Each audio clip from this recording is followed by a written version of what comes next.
gosh, it's cold at the moment. And if you're watching this at the time of release, then we've just ticked over into March 23, and how phenomenally quick it feels for me, at least. I don't know how it is for you, how quick this year is going and how quick time can fly past. And if we cast our minds back only a couple of months, it was that exciting time where everyone decides that they're going to change their life. They're going to do something that they've always wanted to do and set themselves a New Year's resolution. But I'll let you into a piece of information, a statistic that was researched, in that 90% of people don't ever follow through with their New Year's resolutions. And the statistics say that, you know, to be somebody at the end of the year who's actually tried and is still going for that New Year's resolution is going to be, you're in the 9 to 12% of people who actually make it. And studies also show, interestingly enough, that by the end of February,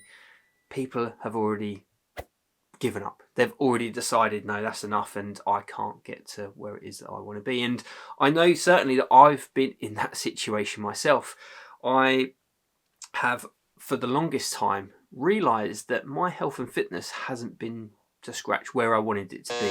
Now, there's a number of reasons for that. With me personally, I've changed jobs from being very physical to being in a desk job where I've been sitting down all day, and I never really replaced that physicality of my fruit and veg shelf stacking job with any gym workouts or any regular exercise.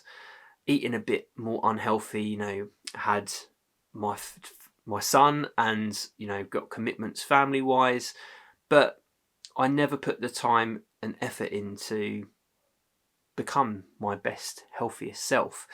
And I think that was a bit of naivety on my part, but also it's a bit of shying away from the fact that I needed to put in the hard work. Now, over the last couple of years, I have overcome that, and I've gone from being somebody who's been in terrible health to relatively good health. And I know that I've still got work to do, but I'm going to share with you some tips and tricks and ideas that have helped me to become somebody who's exercising on a much more frequent basis. So if any of these make sense, go ahead and implement them.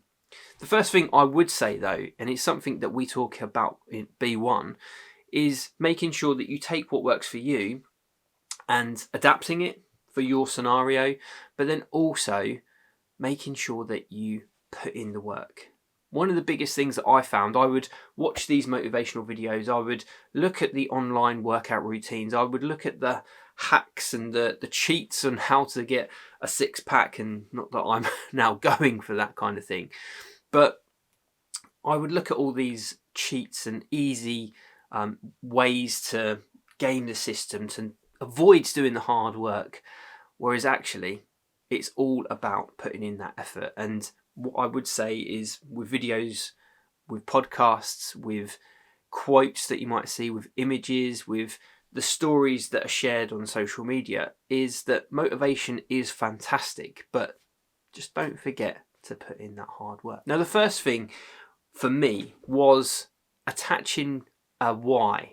And you might have heard the guy Simon Sinek talking about this, where whys are so important. We need to have a reason for what it is that we're going to do, otherwise we're going to just give up on it. Similar to these people who aren't going to make it past February with their New Year's resolutions.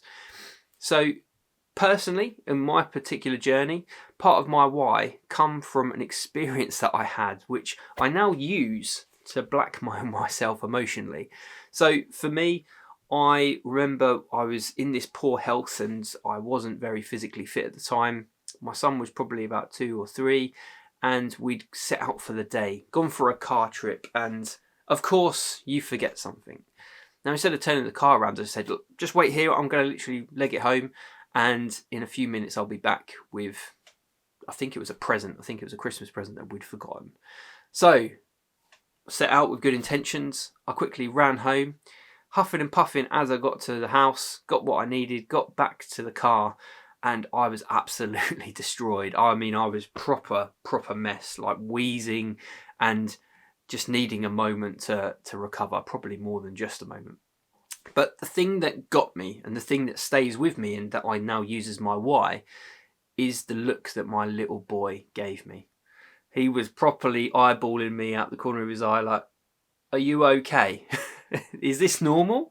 Are you meant to be reacting like this? And I've never forgotten that moment. And from that day forward, I've tried to make healthier choices in what I eat, but also trying to get a bit healthier and a bit fitter by doing activity at least once a day. So, first things first, and what has been useful for me, is getting yourself a why. Now, the second thing is to have that ambition and have that ideal of what it is that you want to go for. But again, in the past, I have had these ideals, like I mentioned previously, a six-pack. I don't believe I'm ever going to get to that stage where I'm going to be, in peak condition and going into competitions for my physique. But what it is that I would like to do is to become a fitter, healthier version where I'm able to keep up with my little boy. He's only getting more and more energy and more excitement about various different sports. And I want to be a part of that. So I'm using that why. I've got that goal that I want to be my fittest self, and be in a pretty good condition should I need to quickly run back from the car. I'm not going to be absolutely destroyed when I get back. But I've got that goal and I've got that target. Now, it can be really elusive. And when we set goals and targets, whether it's fitness, whether it's going to be learning something, getting a new job, whatever that goal happens to be, sometimes it can seem far off in the distance. Now, the trick that I use, and especially back in those times when I was like not able to run for 2 minutes, is taking things one step at a time and going back to basics. So I started off going for a daily walk. I'd use my lunch hours to take a stroll around my neighbourhood. And then as I got a bit fitter, I would lengthen that walk. I would then sometimes go for a run or get my bike out and go for a cycle. So the other thing that I was using was a calendar, and I was keeping track of my progress. Now, it didn't matter to me really at the time about what it is I did. I just wanted to make sure I ticked off something every day. And again, I've robbed this from a famous comedian called Seinfeld. And if you've not heard this story before, basically Seinfeld was asked about how he got so good at writing jokes and comedy sketches. And his response was writing a joke every day. He kept himself accountable by writing a joke every single day. And he used a wall chart, he used a calendar. He would tick off when he made a joke or when he wrote something down. It didn't matter if it was the worst thing in the world. It was the practice and getting in the habit of creating a joke every single day. And having worked in the world of learning, I liken this to gamification. Like, the mind loves games, and we also like to create habits for ourselves. If we build a habit, then we're more likely to do something. And if we make it fun, if we make it like I'm not going to drop a day, I'm not going to be that person who has a gap on the calendar, then actually that can help you just to keep taking those smaller steps when they might even seem a bit insignificant to where it is that you want to go.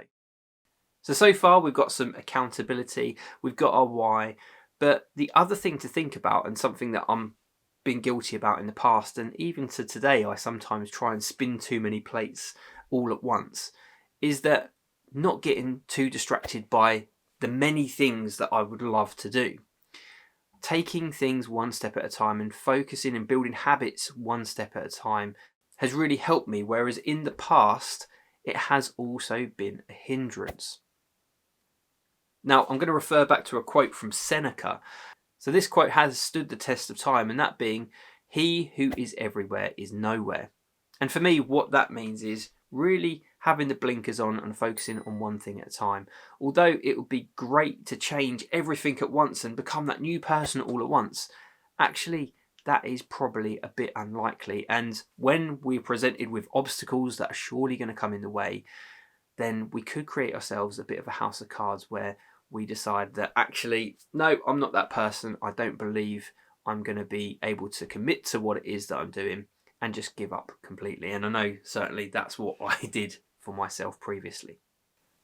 And where I've mentioned obstacles, I think sometimes we think and we look at social media success stories and we assume that everything's going to go okay. We're not going to get injured, we're not going to have a cold, we're not going to have to go away for work, all of these things that could get in the way of us keeping ourselves to account and actually taking action. So being honest with ourselves and understanding that sometimes we might miss ticking that box because you've got whatever genuine reason for not doing what it is that you want to achieve. So that's some tips that I've learned, especially on my journey. I'd love to hear if you've got any in addition to what I've missed here and what you think about them. And it just leaves me to say, if you haven't, make sure you subscribe. But equally, if you want to just watch another video on something similar, clicking on this one here will get you to that place.